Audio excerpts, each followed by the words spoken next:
Greetings, hello, good day, wherever you are in the world. Thank you so much for joining Truehope Cast, the official Truehope Canada podcast. My name is Simon and I have got the pleasure of being your host today. Truehope Canada is a mind and body-based supplement company that is dedicated first and foremost to promoting brain and body health through non-invasive nutritional means. For more information about Truehope, you can visit our brand new website, truehopecanada.com. And if you're new to our podcast, please subscribe so you don't miss out on any further episodes. Today, we welcome holistic nutritionist, speaker, educator, and writer Lisa Kilgour. Lisa specializes in helping people from diverse and complex health issues. She loves to focus on improving client health, while also healing through methods of improving self-care, strategies to balance emotions, strengthening the gut flora, and improving sleep and lowering stress. In 2015, Lisa recorded a very popular TEDx talk on the gut-brain connection at TedX Kelowna, and in 2010 was voted BC's Favourite Nutritionist by Natural Care Canada.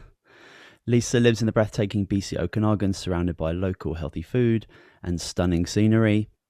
She is the founder of lisakilgour.com and a faculty member of the Canadian School of Natural Nutrition. Lisa, welcome to Truehope Cast. We're very excited to have you here with us. How are you? Oh, thanks so much for having me, Simon. I'm doing well today. It's a good day today. That's good. I'm glad to hear that. I would love to start off by hearing about your journey in this wonderful world of nutrition, health, and wellness. My journey is similar to many practitioners. I think when I looked at holistic nutritionists, before I became one, I always just assumed they were always good at that. They've always eaten well, and I've learned that most of us have a path, and mine was a path that really brought me to what I do today. When I was in university, I was very unwell. I was a music performance student, and I played the flute, and I had shooting pain down both my arms. I had tendonitis in both my thumbs, and I had asthma that, while not deadly, was out of control. I couldn't know I could go to a rehearsal or a concert and be able to breathe. And the medications I was given just made everything worse. So I was in a dire position. And I went from doctor to doctor and specialist to specialist, and nobody could figure out exactly how to help me. And nobody ever asked me what I ate. And when I look back at that, that was the key question, because I ate a lot of junk food. My diet was mostly processed white flour and sugar, and I had about a vegetable a month or so, like somewhere, and that was that was a good amount if I had some meal with a vegetable once a month. And it wasn't until I left school and I needed a job, and I got hired by a whole food supplement company in Toronto. And I don't know why they hired me. My complexion was gray. I was exhausted. I didn't know a thing about nutrition, but I was keen. And I think that's why they hired me. And I dove into the research and the information. And it took me about a month before I got the courage to try their staple product, which was a whole food green supplement, because I don't eat vegetables. This was scary. But I tried it because everything I read was so amazing. And within about 2 weeks, my brain turned back on. The fog that I was dealing with, that was so strong, I'd forget what day of the week it was or where I was going. I was 25 at the time and would literally get lost going somewhere that I'd been 100 times before. And this one morning I woke up and I could think straight. And I could I could learn again. And it reminded me that I love learning, but it'd been a long time since I had a brain that could take in information and actually process it. And luckily, I was in this job. I was working in their customer service. My job was to answer phones and answer questions and learn as much about nutrition and supplements as I possibly could. And I'm so grateful for that moment, because it brought me to a new passion. I love helping people. And as I moved to different jobs in that company, I missed the one-on-one interaction I had in customer service. So I went back to school for holistic nutrition at night. I worked all day and was in school all night, which I never could have done a few years earlier. And after I graduated, I realized that Toronto wasn't my home anymore. And so I packed up my cats in my car and drove across the country. And in 2009, landed landed in the Okanagan and started practicing as a holistic nutritionist. So that's been my life. And I use my stubborn body, who doesn't like change, and the power of these tiny little changes I made in my diet as a guide for my clients. Because if you don't need to use willpower, those changes become permanent. And I feel that not having a lot of food willpower is my superpower when it comes to food changes, because I have to make them so easy and so doable, they become non-negotiable. And that has brought my diet to what you expect of a holistic nutritionist. So yeah, I eat really well right now, but that's not where I came from. And so I know no matter where somebody is when I work with them, I've been there too, and I can help guide them out into something that's going to feel better for their body.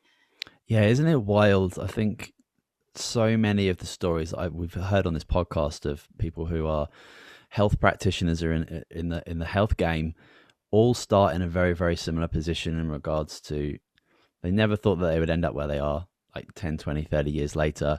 And it all came upon this kind of like one chance opportunity where, you're at university, you're looking for work, and it just so happens that this job, this opportunity, this chance completely changes your life and turns it into a trajectory that, you would never expect it. And I firmly believe that when the universe starts giving us the things that we really want, it comes at us in a way that we least expect it, and it's kind of like really, really working for us. So it's really interesting that that's the beginning of your journey. And I really love what you mentioned about once you had started giving your body the nutrition that it needed to work, especially your brain, this fog lifted and you were able to actually access parts of your brain, and it sounds like you just found a new cognitive process where you're able to take in information. And it wasn't the fact that you didn't want to learn or didn't want to study or didn't want to do all these things before. It's just your brain didn't have the capability to do it previously.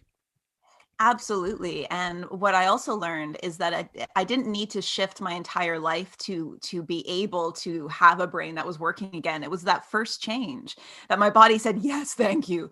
I needed nutrients, and said, here you go. Let's lift this fog.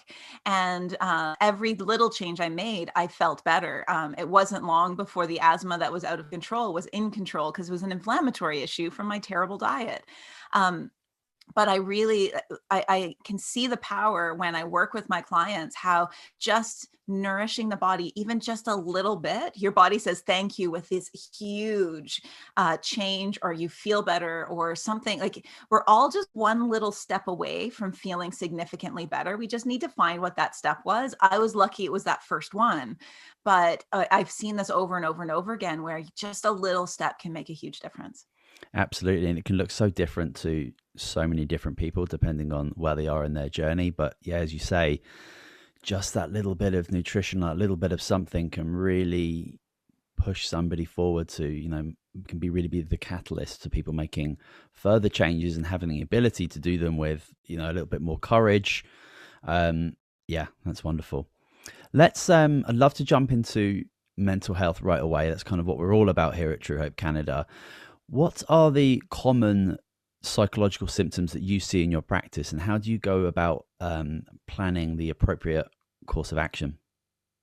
The main one that I see is brain fog, that same cloud that I was dealing with, where you're kind of thinking through so much fog, it's hard to even feel like yourself. I also see a lot of mental health issues, depression, anxiety, and just kind of low, feeling really, this year especially, a lot of people are just feeling really low and struggling to process emotions. Also that feeling of overwhelm, like they can't take on anymore. That's also a really common symptom that I deal with. And so I look at both, what does their diet need? Is there nourishment that's needed? And then I also look at the gut.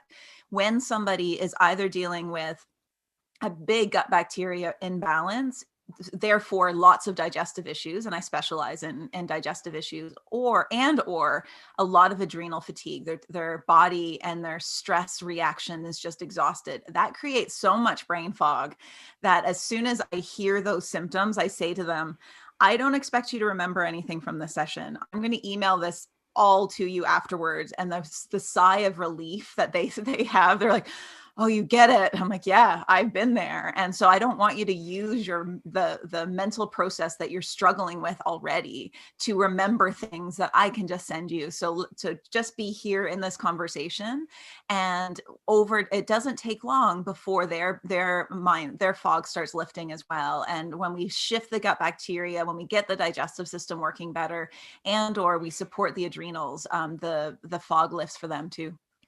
Remarkable. Yeah. I mean, obviously looking at the adrenals and the hormone balance is everything's super connected. So it's, as a holistic nutritionist, we're looking at the whole individual, and, I'm sure your intake form is incredibly in depth, and it goes through different, very different parts of somebody's life, from how they're sleeping to their water intake to stresses at home, etc.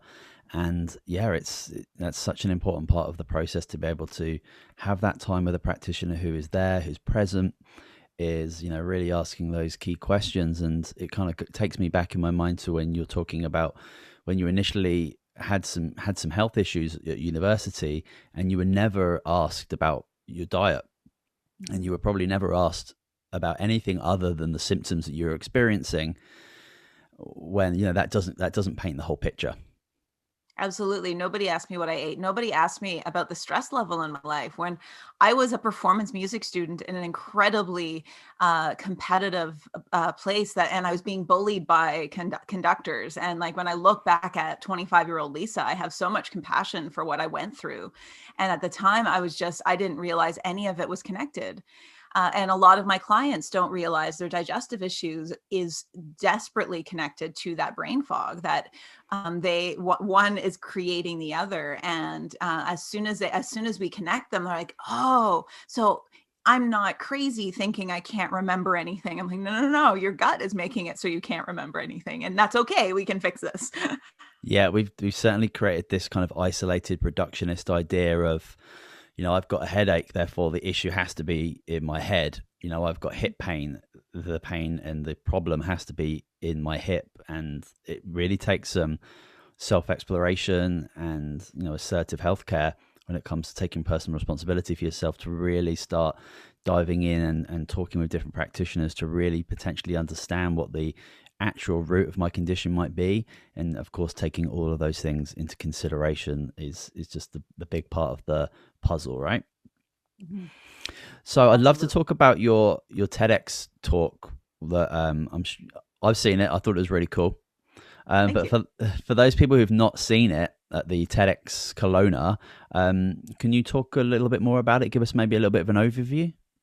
So what I talk about in my TEDx talk is how our gut bacteria affects our neurotransmitters, possibly our personality. We're kind of on the cutting edge of research, so we can't say for sure, but there's some really cool research showing that the bacteria in our gut may create a lot of aspects of our personality, how adventurous we are, how extroverted or introverted we are. And then I spend the second half of the talk, it's about a 15-minute talk, talking about how to seed and feed your gut bacteria to create balance. Because when we're dealing with things like depression and anxiety, they take us away from our community. And the theme of that TEDx event was ignite, and how do I want to ignite a new idea? And mine was to look at how you feel and taking care of yourself, that self-care aspect, as giving to your community. Because when you feel better, you can help other people feel better. But we've got to tune in and take care of ourselves first. Yeah, that's really cool, and we'll absolutely put the link to that TEDx talk so people can experience it for themselves in the show notes. And yeah, I think it could be very hard for a lot of people to get their mind around the idea that, first of all, we are absolutely viciously colonized by microorganisms, and the bacteria that take up the majority of our large intestine, they have jobs to do, and the majority of them make chemicals which engage in our gut, engage with our brain. And if these bacteria are making certain chemicals which lead to us experiencing certain things, then it makes perfect sense to me that they would have a big hand in our personalities and the things that we can and can't experience, whether that's, I suppose, negative or positive. But yeah, it's unless you study these things, I think, and have kind of the transformational experiences that you've had, and I certainly had in my life when it led me towards health. It's very, very hard for people to understand that, because we don't get taught in biology class in school that we are significantly more foreign organism than we are human. Absolutely. We are and we don't know the exact number right now. It's in debate. So for a long time, we thought we are 10 times more bacteria than human. So that means for every human cell that we have 10 cells of bacteria. That number has been rejigged in the last few years. Now it's believed we're about 50% bacteria, which is still a huge number. We're half bacteria. So I think we're going to land somewhere between the two. The way that I got my head around it is understanding that our human body evolved with the bacteria.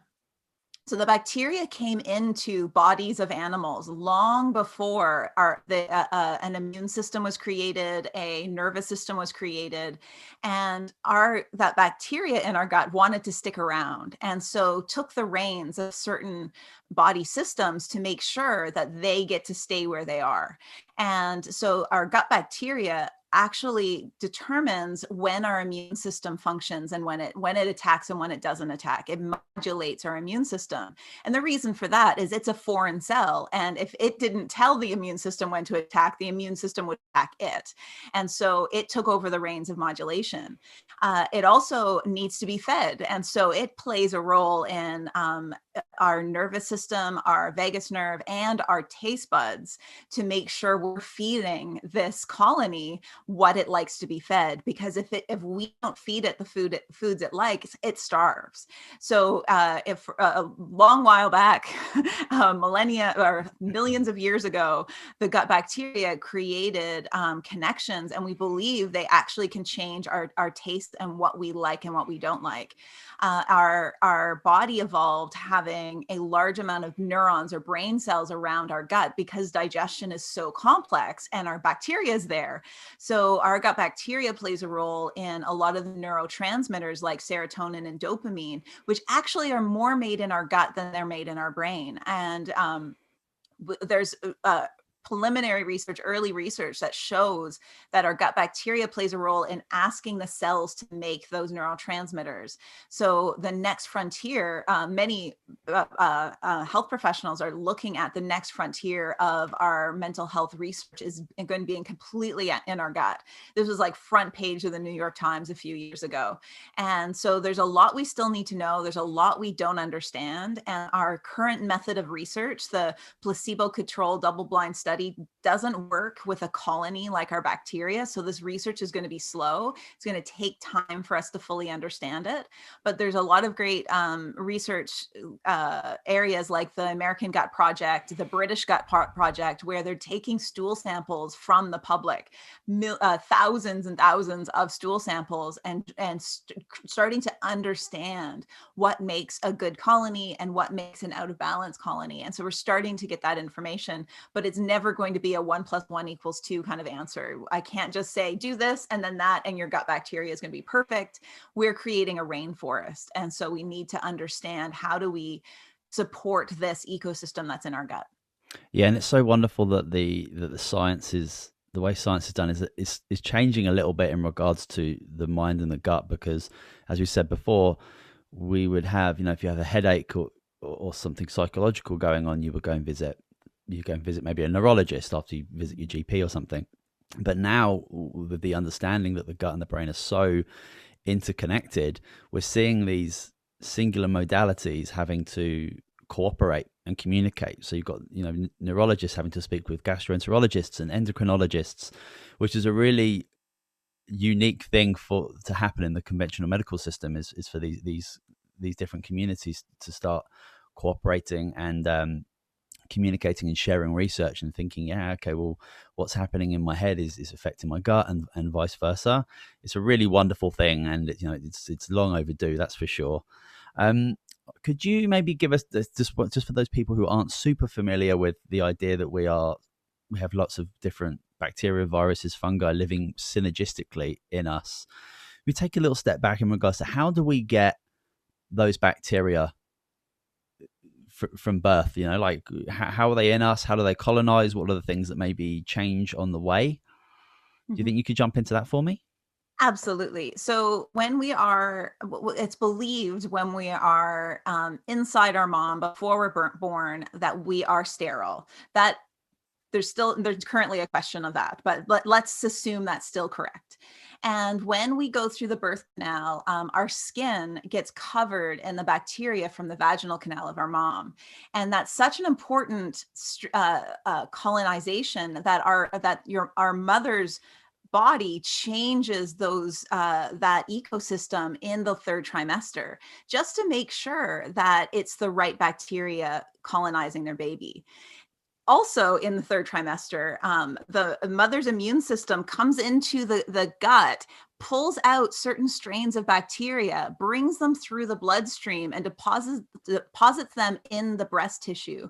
So milk is not only, a mother's milk has prebiotic fiber, or fiber that's only there to feed bacteria, which we didn't understand until very recently. We now know that there's actual bacteria seeding the baby's gut from the mother's milk. And so what we found in research is any change to that form of birth can lead to immune and gut issues much later on in that child's life. So babies born by C-section have a higher risk of allergies and asthma when they're in about 8 to 10 years old. But this can all be fixed. And that's what there is some research on is when a baby needs to be born by C-section, is there something that we can do to colonize that bacteria, the bacteria of the baby properly? Because right now they tend to get covered in the skin bacteria of the doctors and nurses that touch them first instead of the vaginal canal. And so there's research being done in Puerto Rico a few years ago where during birth, during the C-section, there was gauze placed in the vaginal canal. And then as soon as the baby was born, they were just coated in the bacteria from that gauze. And I don't know if that paper's been published yet, but there's interesting research helping us with that.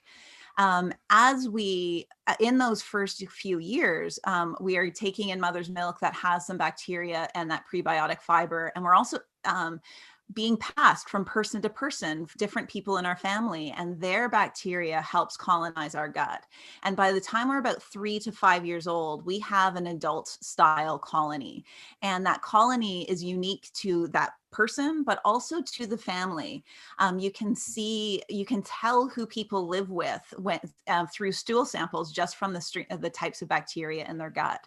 And over time, what we eat and what bacteria we interact with helps to seed and feed that colony.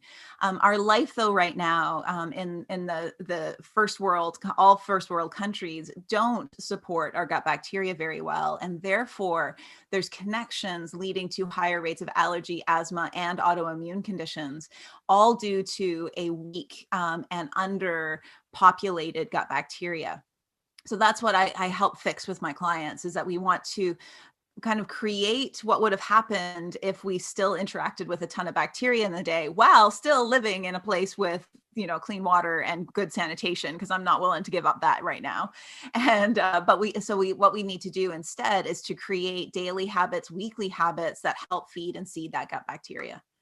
Yeah, I mean, it's such a huge, incredible topic. I mean, the complexities of different microorganisms living within us, and as you said, our mother's vaginal flora deliberately changes in regards to helping the newborn become covered in and out with very deliberate bacteria to help start teaching the immune system primarily. And with interventions like C-sections, we see very different things. I had a good friend of mine in Sweden when I lived there, and the midwife there, she told me that like the vaginal seeding that they do with the gauze that you mentioned was a common practice in many different places. So it's really wonderful to see that people are recognizing this, and it is happening, because you mentioned many C-sections are very, very necessary. Mm-hmm. And the way that we're born into the world can play a huge role into how we experience illness and allergies and sensitivities as adults. And again, people aren't aware of this. So as a nutritionist, a couple of my questions on my intake form was like, do you know how you were born into the world? How long were you breastfed for? These things are going to be able to tell me a little bit about how your immune system functions on like a foundational level, because obviously as we grow up and we eat certain foods and we drink certain water sources and we take certain pharmaceutical drugs, our bacteria can shift and change. But as you say, like when we're at like 3 or 4, we have this kind of foundation that our body will always kind of look to get to once given the right circumstances. And I think that's a really good point to when people start to drink better water and start to eat a little better, and they start taking a lot of the things out that are maybe contributing to poor gut microbes. People can start feeling really good really quickly, especially psychologically, because our gut is changing in regards to flora all of the time, and given the right circumstances, it will go towards giving you healthy populations and having a really synergistic role in your health. Absolutely. The research has found that it takes only 3 to 7 days to make a marked difference in your gut bacteria. The funny part of that study is that the conclusion is that it actually doesn't change your gut bacteria, because the group they made them eat differently to support gut bacteria, saw the change, and then put them back on their regular diet. And because their regular diet didn't keep that change, they're like, oh, you can't permanently change your gut bacteria. I'm like, no, you can if you just keep eating those foods. It's like if you can't stop watering your lawn and expect the lawn to still keep growing. It's only going to grow if you keep watering it. And that's what our diet does. Just a question on antibiotic use, because a lot of it is very necessary, but in the last 20 years they've been incredibly overprescribed. How do you work with somebody who is taking an antibiotic? We're talking about something that a drug or something that you can take topically that is going to kill bacteria, and the idea is to obviously kill the bacteria that's causing your infection, that's causing your illness, and causing your symptoms. But obviously we've got healthy bacteria that are there, and they are supposed to be there and doing all these things for us. How do you go about helping somebody take their antibiotics, but also make sure that they're not significantly hurting those colonies and helping them to grow back? Yeah, absolutely. Because antibiotics are necessary. And I haven't met a single person who has taken antibiotics unnecessarily, at least in my career. So there's always there's a reason for it, and they're there specifically. Research has found it's the second round of antibiotics in a period of time that makes the biggest difference for negatively for your gut bacteria.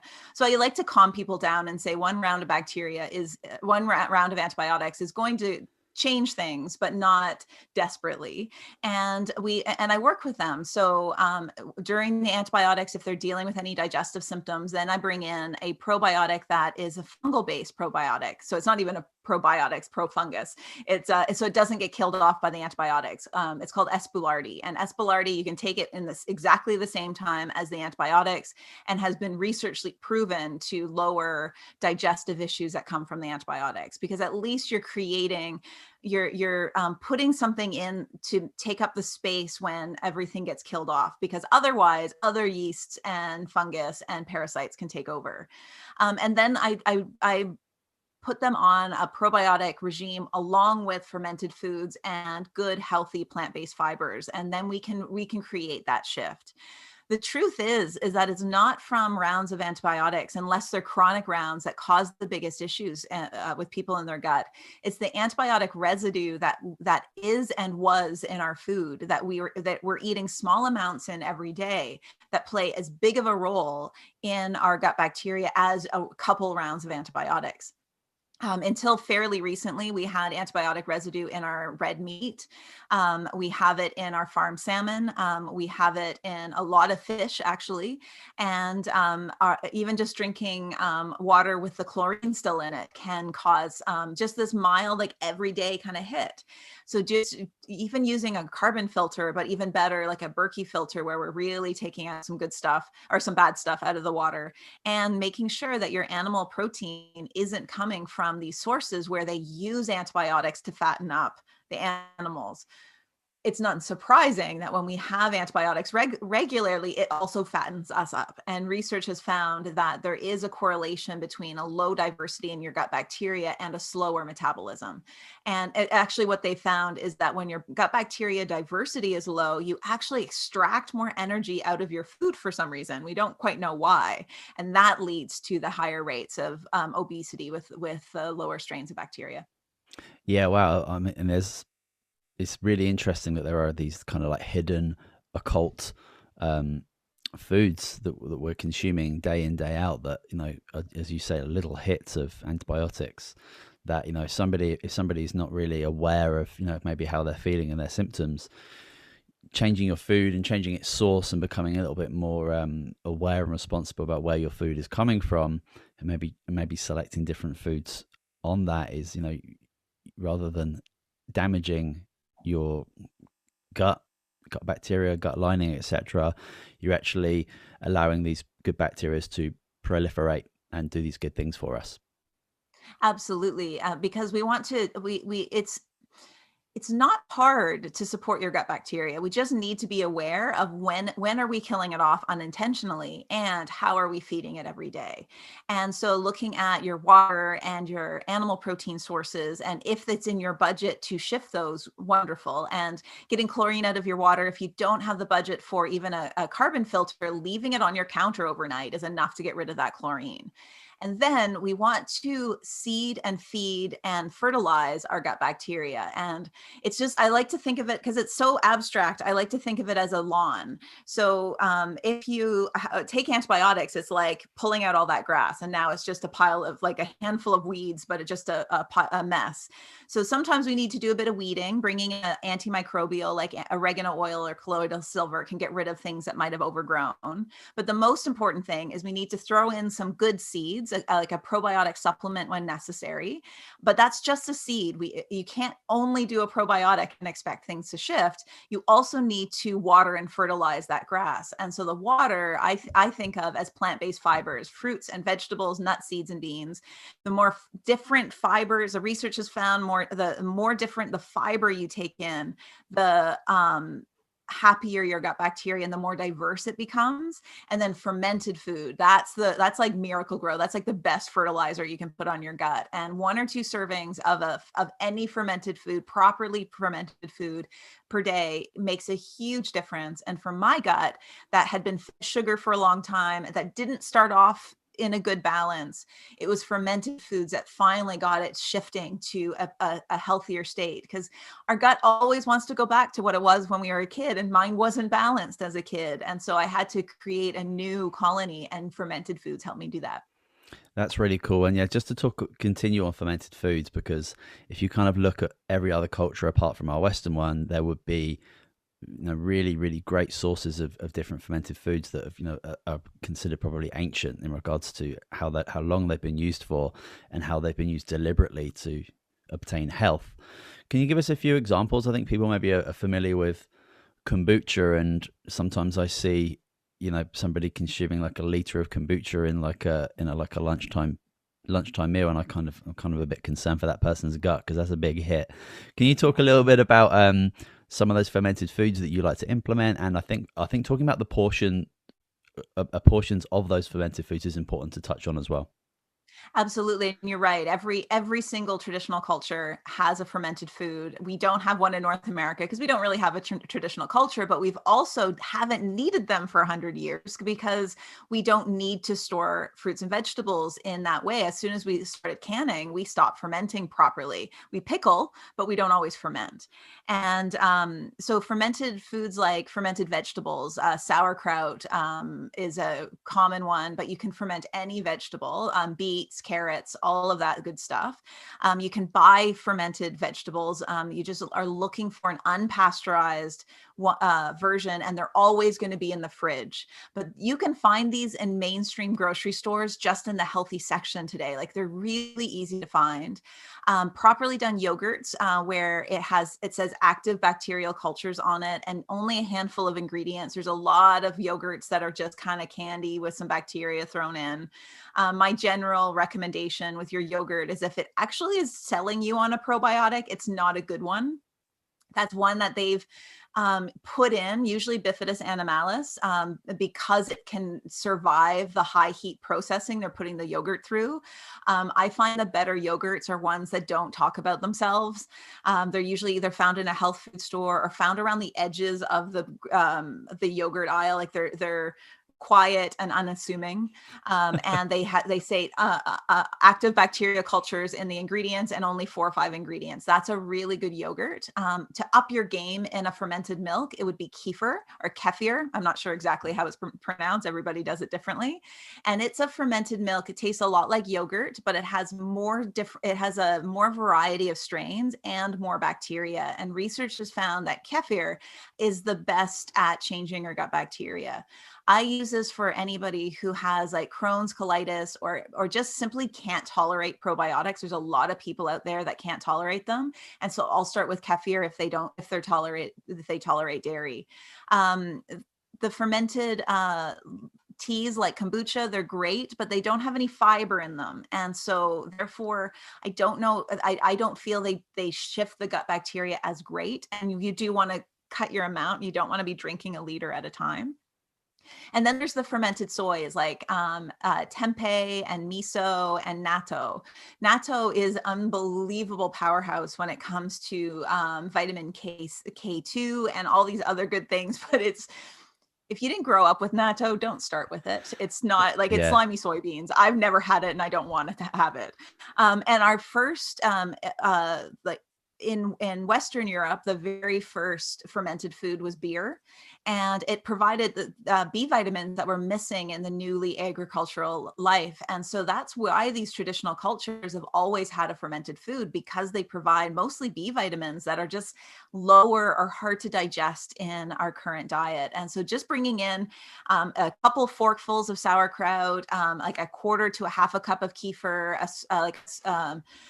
a bowl of yogurt. That's all you need every day. Just one of those to feed and seed your gut bacteria really, really well.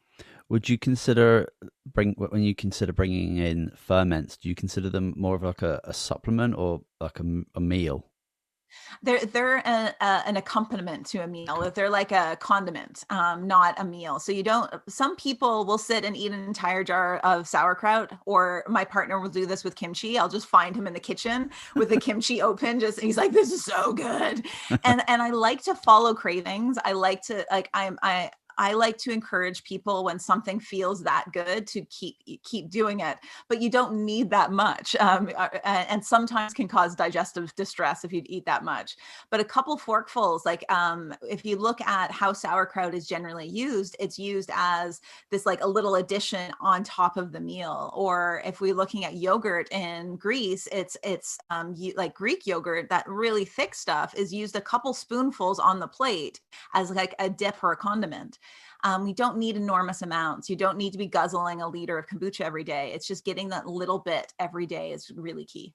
Yeah, and I think it's that subtle addition that really has a big, powerful impact, rather than maybe we might think about, going with like the grenade effect and just like really trying to go for it to change something. But our body really does a lot better when we're kind of subtly working with it to kind of basically let the body do what it does. Absolutely. And all of the bacteria found in fermented foods, they're transient. They come and go anyways. So it's better to give a small hit every day than once a week eat the entire container, because you're only going for a day have that bacteria in your gut. Instead, you want to have that little bit every day. And there's early research, we're still unsure, but that bacteria found, say, in the cabbage, in the sauerkraut, may help. Like they kind of come in and give education to the other bacteria. So if you struggle to digest like cruciferous vegetables, bringing in a sauerkraut can help your gut bacteria digest that family, because they're being taught by this bacteria that's just kind of traveling through the gut for a few days. And so there's a lot of power in bringing in these foods. They can really help shift how you digest everything. Yeah, really important point, especially with the fact that these bacteria come in and that, not only are they teaching our own endogenous cells, but they're also communicating with the other microorganisms that engage with throughout our whole body.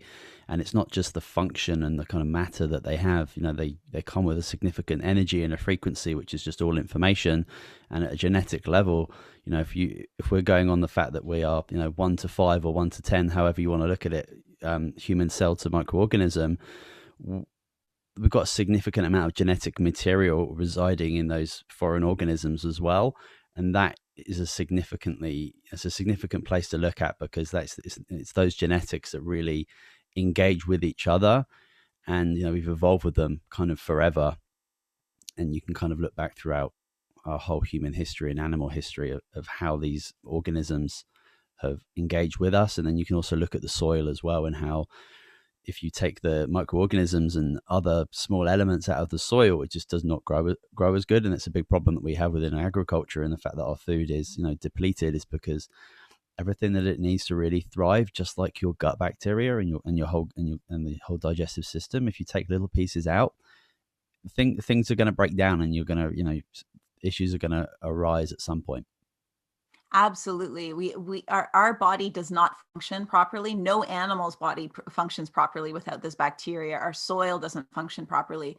And what I like is that's happening is this shift, that we're starting to understand that our monocultures, where we're just killing everything off, isn't working anymore. And that we do need, even doctors are saying, okay, we need to lower this antibiotics, and what do we do to create a good ecosystem? And the trouble is, because we don't have this one prescription of here's how to fix it, there isn't a mainstream understanding of how to support our gut bacteria. I argue all we have to do is look backwards to traditional cultures, because they did it really well, and they ate whole foods, they ate a fermented food every day, and they interacted with nature. They got a lot of their bacteria from the soil, from their water. And while I don't recommend drinking stream water, because our gut bacteria we do not have the gut to handle that. Everybody I know who does it has like major parasite problems, but we can be interacting with the soil regularly enough to help seed our gut. Absolutely. And I just wanted to ask you about, obviously when we're kids and we're playing in the dirt and we're getting dirty and we're interacting in nature in a very deliberate way, and then now we see, especially in our Western culture, we see like these antibacterial gels everywhere. I mean, you can separate the COVID thing, but like even before like last year, you would see gels and wipes and things absolutely everywhere. I mean, there's obviously something called the hygiene hypothesis, where the cleaner that we think that we have become, the sicker we're getting. And you can't talk about those things without talking about the bacteria that engage and teach and modulate our immune system. Absolutely. There's a really great study that looked at two small towns right at the border between Finland and Russia. And so one small town was in Finland and one was in Russia. And 100 years ago, they were in one town. So they separated only 100 years ago. So genetically, they're really similar. They're very isolated. So there hasn't been an influx of new genes. But what they found was 4 times more type 1 diabetes in the Finland town versus the Russian town.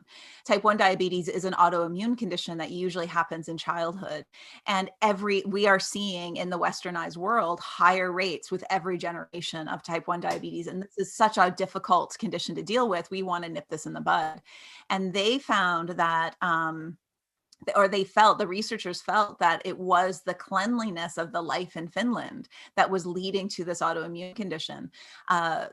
In Russia, they had multiple bacteria in the water. They had poor sanitation. Most kids dealt with some kind of gut bug at some point in their childhood. And all of this is unfortunate. You don't want your kid to be dealing with these gut bugs, but that was leading to this more balanced immune system. So how do we do that in our world while still having flushing toilets and a clean water? And that is by paying attention to our gut bacteria. They also looked at children whose mothers were around animals, because people who are around animals have more bacteria. They have lower rates of allergies and asthma as well. So I think what's going to come out is our interaction with nature water is going to be a big deal. Years ago, I did a presentation in Nelson on the gut-brain connection, and a woman came up to me and she said, I'm a forest worker. I test soil. That's my job. And all summer I'm testing soil. And I found that the best way for me to know what's going on in the soil is to taste it. So I eat soil all summer long. And she's like, I didn't realize until this talk why I feel so fantastic all summer long. My mood comes up. I feel so good. And I bet it's because I'm eating bits of soil all day. And well, I also don't recommend the average person just to come start eating soil, but gardening and growing your own vegetables and eating them out of your like when I grow carrots, I pull them out and I take the dirt off, but I don't like overly wash it. And then I enjoy that carrot. So I get a little bit of dirt every time. And those little things can really, really help. Yeah, that's such an important point, especially with the, not rinsing your food too much. It's especially come out of the garden, stuff that's bought from the grocery store that, that's a different topic. But yes, absolutely. yeah, I think the fact that we over the last couple of 100 years have done some really amazing things in regards to health, because we've got clean, we've got sanitation, better cleaning water, and better facilities for a lot of people, but we've kind of gone a little bit too crazy with that in regards to trying to keep everything clean. Like the idea that we were sterile in regards to bacteria isn't a really old theory, and obviously the microbiome is completely smashing it out of the water now. But the fact that we thought that like any bacteria that would come into us, and we can talk about the germ theory all day, and the terrain theory, but yeah, we've kind of gone a little bit too crazy in regards to keeping everything clean and everything sanitary, when we are supposed to be engaging in the outside world within nature. And there are bacteria, viruses, fungi absolutely everywhere, and we have always engaged with them, and they are here to kind of work with us in many, many different ways. I completely agree, and we're only at the beginning of understanding this. Like the German viruses were only discovered in the last few hundred years, so we can't. It makes sense that when we realize these exist and we can kill them, yeah, let's just kill them off. And we've gone too far. It helped. Like I'm sure more children survive their childhood because they're not dealing with typhoid and cholera. But we also now have autoimmune conditions that we're struggling to control. So how do we find balance in that? How do we find a way to make sure our children have a safe and healthy childhood while also feeding this gut bacteria? And I think it's possible today. We just have to actively participate in the seeding of our gut bacteria. Yeah, we have to be really conscious about what we're doing, because what we also engage in now is we're indoors a lot more. We are certainly playing a lot less outdoors, considering, like TVs and games and shows and stuff like that, which are all great and wonderful and certainly have their place. But, if we have to be thinking about a couple of 100 years ago and, the hundreds of thousands of years of human history, we've predominantly been outside, engaging with sunlight, engaging with our soil, engaging with animals. And if we're not kind of doing that, and we certainly can do that, we can certainly engage in nature in a very quick way most people can. It's really part of your own responsibility to kind of recognize that, okay, maybe I've been inside all day today, and even just getting some fresh air and engaging with sunlight, what that does for your immune system in regards to chilling you out and relaxing you is a really important part of providing a good kind of basis and terrain for these microorganisms. Yeah, it blows my mind how super interconnected everything is. And yeah, it's really fascinating when it comes to bacteria, how they engage with us, how they have always engaged with us, and then how sometimes we have this culture that kind of wants to eradicate everything that we don't necessarily understand or can't see. Yeah, what we can't see, we usually don't really understand that well. But yeah, we've got more and more information coming out, and more amazing people like yourself coming out and teaching and educating people around the fact that we are significantly microorganism, and these things synergistically work with us, not just in our bodies, but throughout the world and throughout nature. Mm-hmm. Absolutely, and there's practitioners are starting to come together, like this holistic view that everything is connected. I find it really powerful. It was as soon as I started connecting all my symptoms that I was like, oh, this is why this is why I felt so terrible. And if any of your listeners right now are kind of feeling similar symptoms, or just, I'm not sure where to go, just know that the smallest change in one area can have ripple effects everywhere else. Absolutely, yeah, really important point. Just before we finish off, I'd love to just ask, what are your kind of go-tos in regards to brain support and supplementation, and also gut support as well, because obviously they're working together. So, are there any specific? Because in my experience, in my training as a nutritionist, there are obviously a lot of supplement companies. Anyone who's gone into a vitamin shop, it's wild in there. It's a forest of bottles and stuff. And if you don't know what you're looking for, don't know what you're going for, it can be really, really overwhelming. And in my experience, not all supplement companies do a great job with the products that they have. They are very poorly regulated, so they don't have to do that. But that just shows that there's like a small percentage of companies that do it really, really well.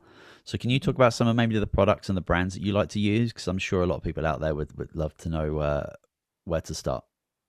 Absolutely. And I've been in the supplement industry for about 20 years, and there's some amazing products out there. And then there's ones that are, not so great. My first go-to is, I always look at, is this found in a health food store? Because the staff in health food stores, I've been training them for 20 years, for the better part of 20 years. Like, these are people who really know what they're doing. And if you want to know what products are good, ask the staff. And because they've tried them themselves, they've interacted with the company, and they have seen the results. I first heard about the Truehope supplements from staff in health food stores. They're like, have you heard about this? This is working really well. And so there's a lot of really great brands. Like, I love Botanica and Mega Foods, and I really like AOR. And but there's a lot of really good companies that do that maybe aren't the most prestigious, like Natural Factors. They do a pretty okay job at a lot of what they do. And so when budget's an issue, I'm like, yeah, just grab one of theirs. Like, it's well tested, it's well studied, they're good products. But when it comes to brain health, I always go food first. I'm a nutritionist. And so what I recommend is, if you feel like your mind, like if you're either having mental health issues, or you're just dealing with a lot of brain fog, make sure you're eating every day, and you're eating fairly regularly. The power of just eating every 4 to 5 hours for both your mental health and your brain fog is huge. Because a lot of us, when we get stressed out, we forget to eat, and then we don't notice that that's why we're tired and froggy and grumpy. And so just eating every 4 to 5 hours, and making sure that you're embracing your body's wisdom. Your body knows what it wants. And so if you're craving something, there's a reason for it. And that can guide you to what your body might need. Say you're craving dark chocolate all the time. Well, maybe your whole nervous system needs more magnesium, and then that will calm down your whole system. Our body is our best ally. It's our best friend. And if we turn there first, we can find the very specific things that our body might need. Really great recommendations. Thank you so much. You've got a new book that's out. I do. You do. If you've got there it is right there. Undieting. I think, is it Freedom from the Bewildering World of Fad Diets? Yeah, absolutely. Bewildering. Wow. Yeah. It just came out in September of 2020, and it is basically, it's like my entire philosophy in a nutshell. It's looking at food politics, because I find that as soon as we understand the politics behind food decisions, and government recommendations, and even guidelines like the body mass index, when we understand the political and lobbyist motivations, it becomes easier to set them aside and say, oh, there's no truth there.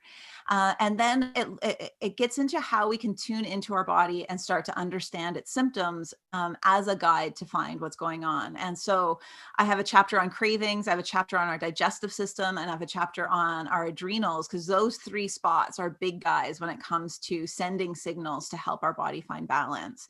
And it's the biggest takeaways from the book, I'd say, are that changes should be easy and can be easy for great effect, and that your body already knows. Your body is your best friend. And when we start listening to our body, we can stop dieting, we can stop jumping on whatever fad diet is out there, and really find the the thing that our body is looking for. And when you find it, your body lights up. One of my, I forgot to mention it when you asked me about my favorite brain food supplements.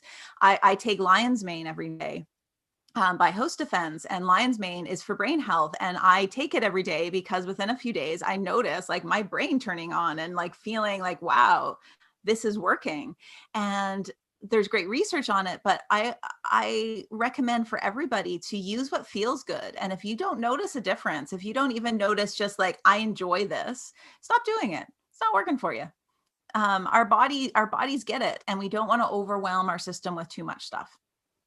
Beautiful. That's really cool. I think the title's great, and congratulations. Writing a book is not easy.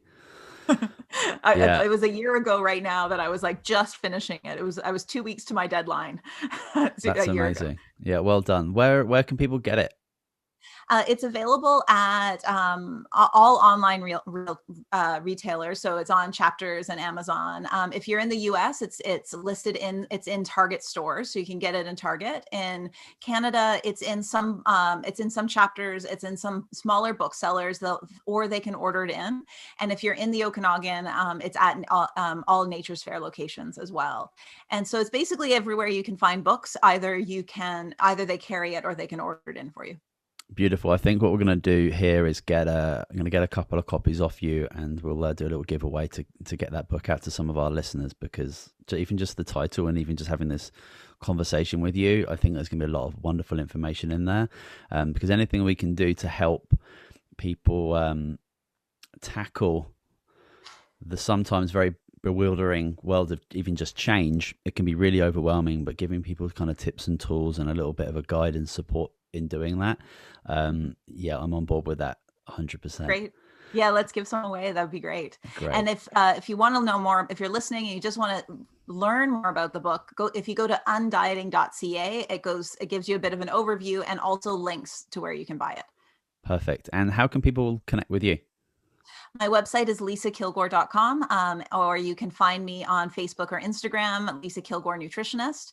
I'll also send you the link so you can put them below this as well. And basically, you can find me anywhere that there's places to be. And it's my name, Lisa Kilgour Nutritionist. And I do one-on-one consults. I have a all-access nutrition hub called Your Beautiful Life. If you want support, but also you like to gather your own information. And so that's also available. And I'm a touring speaker, so you might see me in your town when we can go back to touring. Wonderful. Well, we'll make sure that all of that information is available for our listeners. Thank you so much for joining us today, Lisa. That was very informative. Thank you. Thanks so much for having me, Simon. Of course. For more information about anything we've spoken about in this episode, please see the show notes, and don't forget to subscribe so you don't miss out on any other episodes. Thank you so much for listening, everybody. This is Truehope Cast, the official podcast of Truehope Canada. We'll see you next week. Goodbye.